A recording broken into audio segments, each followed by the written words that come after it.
তো সবাইকে অনেক অনেক স্বাগত আপনাদের সবার প্রিয় সীমা ঘোষ ব্লগে। আজকে বানাচ্ছি আমাদের সবার প্রিয় মটরশুঁটির কচুরি। আর কচুরি বানানোর পিছনে কারণ হচ্ছে আমার মা এসেছে, তো ওই জন্যে আজকে বানাচ্ছি।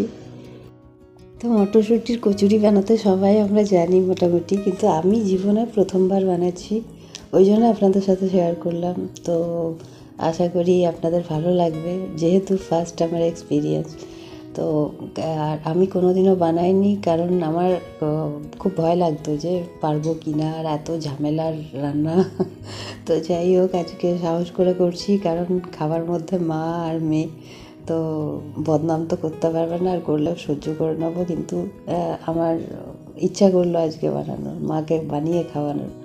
আর মা চলে যাবে বলে মনটাও হালকা খারাপ আছে। সুন্দর হয়ে গেছে, এবার ঠান্ডা করতে দিই, ঠান্ডা হলে তারপর লুচি সেঁকে নেবো।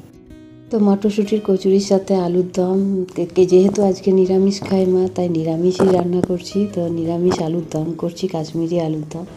তো এটার দই দই দিয়ে গ্রেভিটা আজকে বানাবো।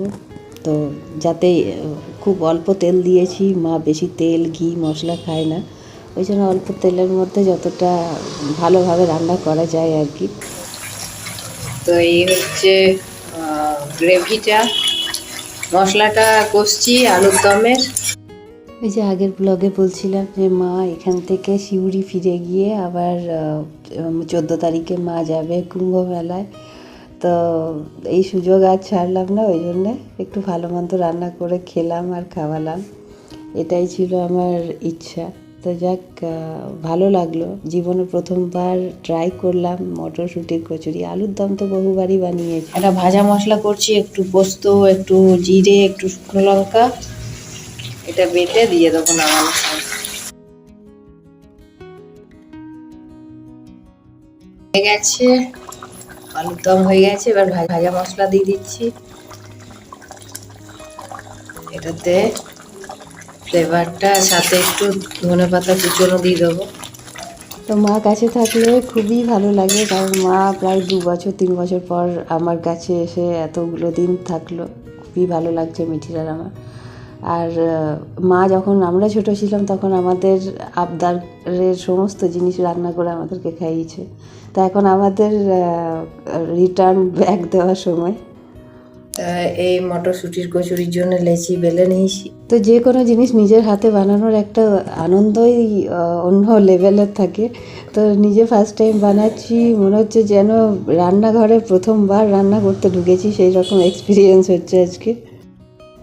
এইভাবে প্রত্যেকটা করে নিয়ে, আর এদিকে এখানে তেল গরম হতে দিয়েছি, এবার ছেঁকে নেবো। সব পুর ভরা হয়ে গেছে, এবার এক এক করে বেলে নিই।